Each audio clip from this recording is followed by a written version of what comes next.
नमस्कार। Greetings of the hour to everyone.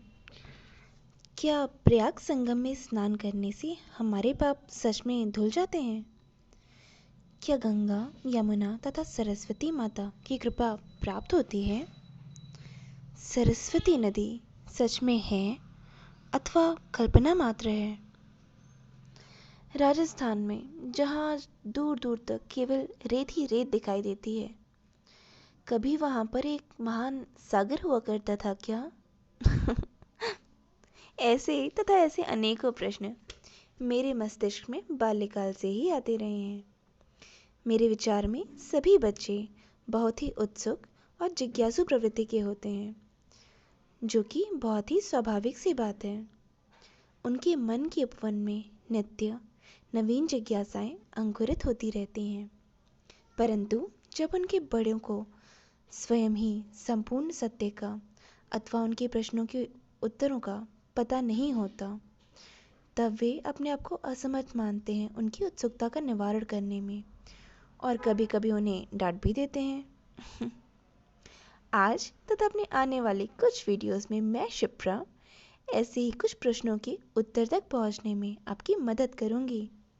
नहीं नहीं, मैं इतनी ज्ञानी नहीं हूँ कि इन प्रश्नों के उत्तर दे सकूं, परंतु मेरे पिताजी ने जब मेरी अति उत्सुकता देखी, तब उन्होंने मुझे कुछ पुस्तकें दी थीं बचपन में, परम पूज्य डॉक्टर जयशंकर त्रिपाठी जी की, जिन्हें मैं बाल्यकाल से ही पढ़ती आ रही हूँ, और अभी एक लंबा रास्ता बाकी है।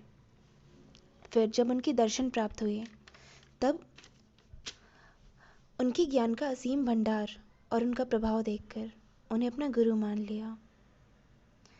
आप में से बहुत से लोग उन्हें नहीं जानते होंगे, क्योंकि वे लोग जिन्हें तत्वज्ञान, सिद्धियों तथा ईश्वर की प्राप्ति होती है, फिर वो हम जैसे आम जनता के बीच में रहना पसंद ही नहीं करते। पब्लिसिटी से तो कोसों दूर भागते हैं, एकांत प्रिय हो जाते हैं ऐसे लोग। फिर भी बहुत से लोगों को उनके दर्शन, उनसे ज्ञान तथा उनके आशीर्वाद की प्राप्ति हुई। अब वो हमारे बीच नहीं है। उनके बारे में दो शब्द कहना चाहूँगी। परम पूज्य गुरु जी अत्यंत ही ज्ञानवान तथा दयावान महापुरुष थे। हिंदी तथा संस्कृत साहित्य के प्रकांड विद्वान तथा भविष्यदर्शी भी थे। उन्होंने अपने असीम ज्ञान के समुद्र में से कुछ मोती हमारे लिए छोड़े हैं, जो हमें उनकी पुस्तकों के रूप में प्राप्त होते हैं। हर जिज्ञासु की जिज्ञासा को ये पुस्तकें शांत करती हैं, मन को शांति प्रदान करती हैं, क्योंकि शांति केवल ज्ञान की प्राप्ति से ही संभव है। आज अपने वर्तमान प्रश्नों के उत्तर के लिए मैं उनकी पुस्तक आठवां अमृत का एक निबंध प्रयाग संगम की सरस्वती आपके समक्ष प्रस्तुत करूंगी। जैसे जैसे ये लेख आगे बढ़ेगा और ज़्यादा रोचक तथा आनंददायक होता जाएगा, तो गुजारिश है ध्यान से सुनिएगा। चलिए अब आगे चलते हैं। प्रयाग संगम की सरस्वती। प्रयाग में गंगा यमुना का संगम प्रकृति का अद्भुत संयोग है। वेग से बहती हुई गंगा नदी की उज्जवल जलधारा यमुना नदी के गहरे नीले जल के अंदर तेजी से टकराती है, उसे गले लगाती है, किल्लोल करती है। नीले और उज्जवल रंग से मिश्रित अनेक आकृतियां बनाती है। फिर दोनों धाराएं एक साथ अंतर्लीन होकर आगे चल देती हैं। आगे पानी नीला नीला ही दिखाई देता है, उज्जवल नहीं। इस नीले रंग के साथ भी गंगा की पवित्रता की अग्नि जल रही है, जलती रहेगी। भगवान कृष्ण की सहज कर्म भूमि के समान। उन्होंने अर्जुन से कहा था, देखो, सहज कर्म दोष युक्त हो तो भी उसका त्याग नहीं करना चाहिए। सभी समारंभों का उदय दोष के साथ ऐसे ही होता है, जैसे धुएं के वृत्त के साथ अग्नि की ज्वाला फूटती है। गंगा नदी के तट पर नगर भी हैं और शमशान घाट भी हैं, पर उनकी पवित्रता का वैश्वानर कहीं भी मंद नहीं है। प्रयाग का संगम उस अग्नि की मध्य शिखा है। गंगा के साथ पुराण और देवलोक की स्मृतियां जाग रही हैं। यमुना के साथ भी महाभारत युग का युगांतर व्यास की वाणी में बोल रहा है। किंतु यमुना की सहायक नदियां इतिहास के रक्त से नहाई हैं। चंबल, बेतवा, केन, धसान, उनकी भी सहायक शिप्रा, सातार नदियां स्वाभिमान और स्वतंत्रता के रण में वीरों के रक्त से नहाकर, उनके रक्त से धरती को सींचती हुई, पर्वत के चट्टानों को तोड़ती हुई वेग से जाकर यमुना से मिलती हैं। प्रयाग में दोनों नदियों का संगम पवित्र ज्ञान और अवदात शौर्य का संगम है। हिंदू धर्म और संस्कृति की संजीवनी देने की अपार क्षमता इस संगम में है, यदि हम आँख खोलकर उसे पी सकें।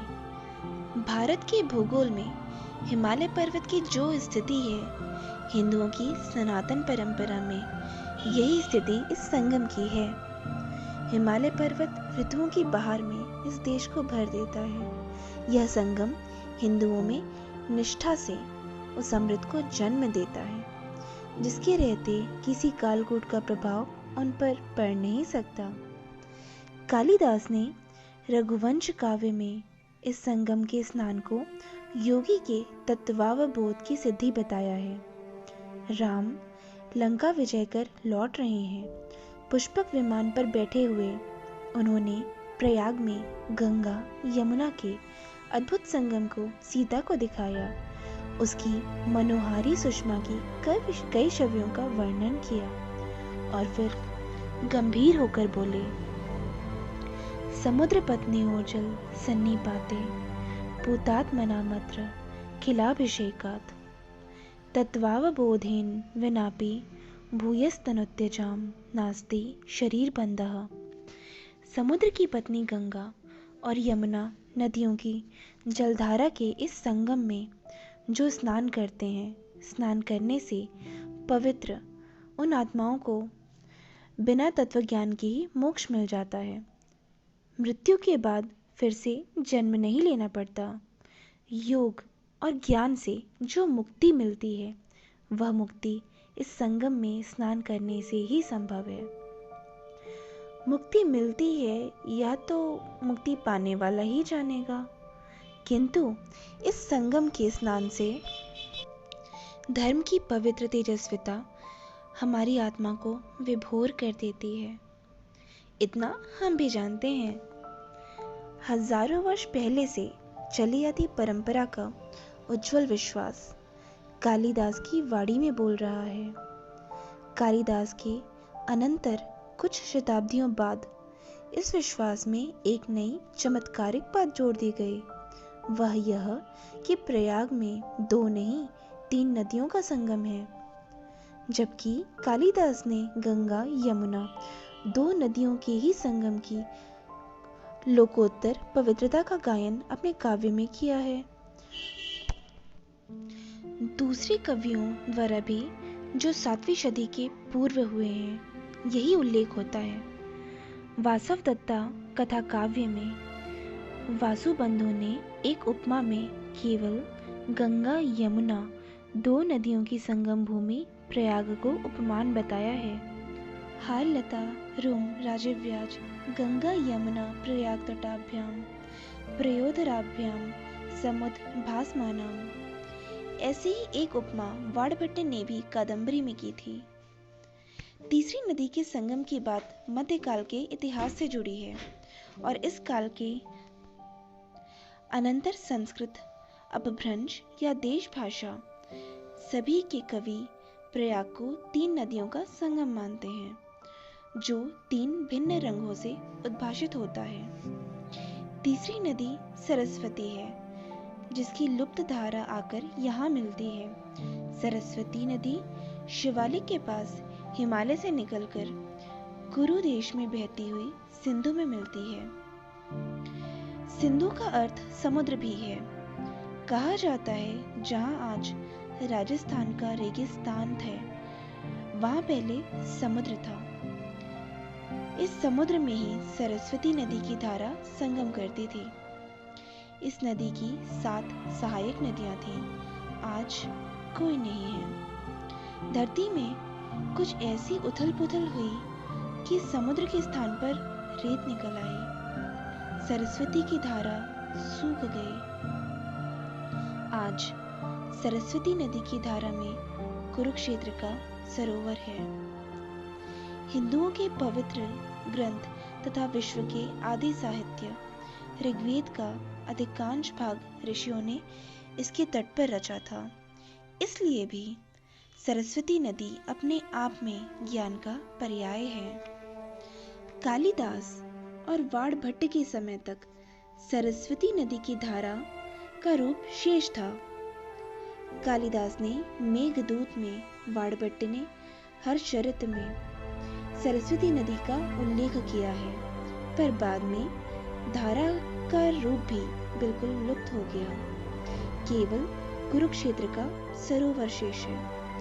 संभवतः सरस्वती नदी की धारा के सर्वथा लुप्त हो जाने के अनंतर प्रयाग में पाताल से आकर गंगा यमुना के जल संगम में उस धारा के संगम करने की कल्पना हमारे धार्मिक विश्वास में उत्पन्न हो गई। ऐसा सोचा जाता है। जो भी हो, प्रयाग का संगम 3 नदियों का संगम माना जाने लगा और तीसरी नदी सरस्वती है। प्रयाग में सरस्वती नदी आकर संगम करती है, यह सच नहीं है। केवल इसे धार्मिक विश्वास कहा जा सकता है, जो देश के मध्यकालीन रूढ़िवादी युग में उत्पन्न हो गया। पर 3 के संगम की बात अथवा 3 नदियों के जल की धारा का एकान्वय होने की मान्यता असत्य नहीं है, और इसका संबंध योग दर्शन अथवा हठ योग से है, जहाँ कुंडलिनी जागरण, षटचक्र भेदन तथा उनके अनंतर शून्य में ईड़ा, गंगा, पिंगला, यमुना और सुषुम्ना के संगम से सहस्त्रार कमल में अमृत बरसने लगता है तथा योगी अमृत पीकर दिक् और काल को लांघकर अनहद नाद सुनता है एवं किशोरावस्था में स्थित हो इसी शरीर में अमृतत्व पा लेता है। हठ योग में ईड़ा, पिंगला नाड़ियों को गंगा यमुना कहा जाता है। ऐसा अनुमान होता है कि प्रयाग में गंगा यमुना के संगम की महनीयता से प्रभावित होकर हठ योग के साधकों ने उक्त नाड़ियों को गंगा यमुना की संज्ञा दी है, और उधर प्रयाग के संगम की धारा में तत्व ज्ञान की स्थिति मानने वालों ने हठ योग की सुषुम्ना को सरस्वती के रूप में कल्पित कर अपने विश्वास को दृढ़ किया है। बस संयोग की बात इतनी है कि जब सरस्वती की धारा के यहाँ मिलने की कल्पना की गई, तब सरस्वती नदी बिल्कुल सूख गई थी, और यह कल्पना असत्य नहीं लगती थी कि लुप्त सरस्वती पाताल से आकर प्रयाग में संगम कर रही है, तथा उसी समय दूसरी ओर नाथ पंथियों के हठ योग की साधना और उससे अनहद नाद के श्रवण द्वारा योगी को अमृतत्व की प्राप्ति का अतिशय विश्वास और प्रचार उत्तर भारत में जोरों पर था। आसाम से लेकर गिरनार, सौराष्ट्र तक उस समय अघोर पंथ की साधना अपने चरम उत्कर्ष पर थी। अघोर पंथ की साधना के अतिशय ने ही इस कल्पना को जन्म दिया कि सरस्वती नदी पाताल से आकर प्रयाग में संगम करती है। योग साधना में कुंडलिनी में जागकर ब्रह्मरंध्र में पहुंचना और वहां शून्य में ईड़ा, पिंगला और सुषुम्ना का सम्मिलन ही योगी का अमृतत्व है। उसी अमृतत्व साधना के समानांतर प्रयाग में 3 नदियों की कल्पना को चरितार्थ किया है। हठ योग और प्रयाग के संगम का वर्चस्व मध्यकाल में जब टकराया, तब सनातन परंपरा के प्रति पूज्य भाव रखने वालों ने प्रयाग में सरस्वती की कल्पना कर संगम के वर्चस्व को हठ योग की सिद्धि से कम नहीं होने दिया। यहाँ यह भी जानने योग्य है कि सरस्वती नदी की धारा को लाल कहा गया है। उज्ज्वल, नील और लाल 3 जलधाराओं का संगम ही प्रयाग का तीर्थ है। सरस्वती का यह लाल वर्ण मूल सरस्वती नदी की जलधारा से कुछ भी संबंध नहीं रखता है। इसका सीधा संबंध योग और हठ योग से है। सरस्वती की कल्पना तो कुंद, इंदु, तुषार के समान गौर वर्ण और शुभ्र वस्त्र के परिधान की है, किंतु इसके विपरीत मध्यकाल में वाग्देवी के अन्य रूप की भी कल्पना है। यद्यपि इनको नाम से सरस्वती नहीं कहा गया है, पर वे सारस्वत तत्व की अधिष्ठात्री हैं। भुवनेश्वरी देवी की स्तुति में कवि पृथ्वीधर ने प्रत्यक्षतः हुताशन रूप में उनका स्तवन किया है। यद्यपि उनका तांत्रिक अर्थ ह्रीम रूप से है। हुताशन का अर्थ लाल वर्ण है। ह्रीम बीज भी लाल वर्ण से ही संबंध रखता है। सारस्वत वरदान देने वाली इस देवी के एम और ह्रीम दोनों बीज मंत्र साधक कवि को इष्ट हैं। यद्यपि सरस्वती का बीज मंत्र एम है। मातर देह भृता महो धृतिमयी नादैक रेखामयी सात्वम प्राणमयी हुताशनमयी बिंदु प्रतिष्ठामयी तेन त्वां भुवनेश्वरीं विजयिनीं ध्यायामि जायां विभोस्त्वत्कारुण्य विकास पुण्यमतयः खेलन्तु मे सूक्तयः।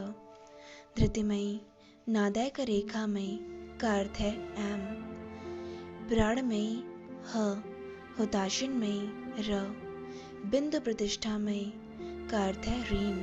इस रीम से हठ योग की साधना की ओर अभिलक्ष्य है।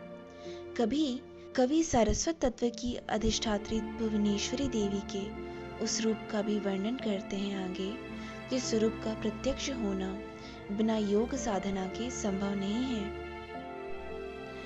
वह है त्वामधार चतुर्दलाम्ब जगताम वाग्बीज गर्भेयजः प्रत्यवृत्तिभिरातभः कुसुमिताम मायालताम मुन्नताम चूड़ामूल पवित्र पत्र कमल प्रेंखोल खेलत सुधा कल्लोलाकुल चक्र चंग क्रम चमत्कारैक लोकोत्तराम, अर्थात ह्रींकार लता हठ योग की कुंडलिनी के रूप में कुसुमित भुवनेश्वरी देवी की मैं आराधना करता हूँ। सरस्वती के एम बीज के बीज यह लता अंकुरित हुई। 4 कमलों वाले आधार चक्र में स्थित होकर यह पल्लवित होती है और ऊपर ब्रह्मरंध्र तक उन्नत होती चली गई है। अ से लेकर श पर्यंत वर्णों में लोम प्रतिलोम रूप से इसके कुसुम प्रफुल्लित हैं। जब यह ब्रह्मरंध्र में पहुंचती है तब वहां इसके स्पर्श से पवित्र सहस्त्रदल कमल खिल जाता है और उससे खेलती हुई अमृत की तरंगें इसके वृत्ताकार पल्लवों को आंदोलित कर इसके शोभा को लोकोत्तर बना देती है। गंगा यमुना की ईड़ा पिंगला के संगम में अपना संगम करने वाली सरस्वती नदी यही है। इसके संगम से अमृत की सिद्धि होती है। कवि पृथ्वीधर ने जो इसको हुताशनमयी कहा वह नितांत सत्य है। उस अमृत शक्ति के 3 स्रोत हैं, सूर्य, चंद्र और वैश्वानर। वैश्वानर अर्थात अग्नि तथा उसका आकार विद्युत की रेखा के समान अत्यंत अड़ु है। आदरणीय श्रोतागण, अभी तक बहुत से रहस्यों से पर्दा उठ चुका है। सरस्वती नदी का सत्य, प्रयाग संगम की महत्वता तथा इसका कुंडलिनी जागरण से संबंध, हमें इनके यथार्थ का पता चल चुका है। आगे का निबंध और भी ज्यादा रोचक और रहस्यमयी है, जो गोपनीय तथ्यों का उद्घाटन करता है। यदि आपकी इसमें रुचि जागृत हुई हो तो अवश्य ही मुझे बताइएगा, ताकि मैं इस वीडियो का दूसरा भाग लेकर जल्दी ही आपके समक्ष प्रस्तुत करूं। तब तक के लिए आपका अभिवादन तथा धन्यवाद करते हुए मैं शिप्रा आपसे विदा लेती हूँ। नमस्कार।